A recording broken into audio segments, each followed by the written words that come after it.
क्या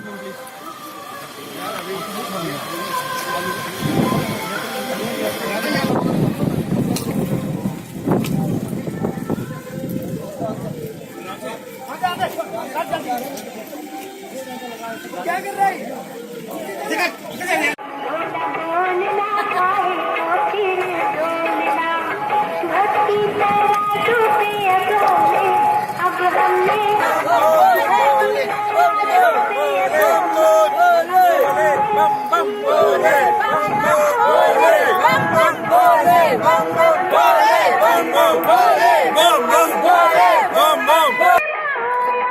आपका नाम? रामजी घिया। आप कहाँ से? रामजी घिया।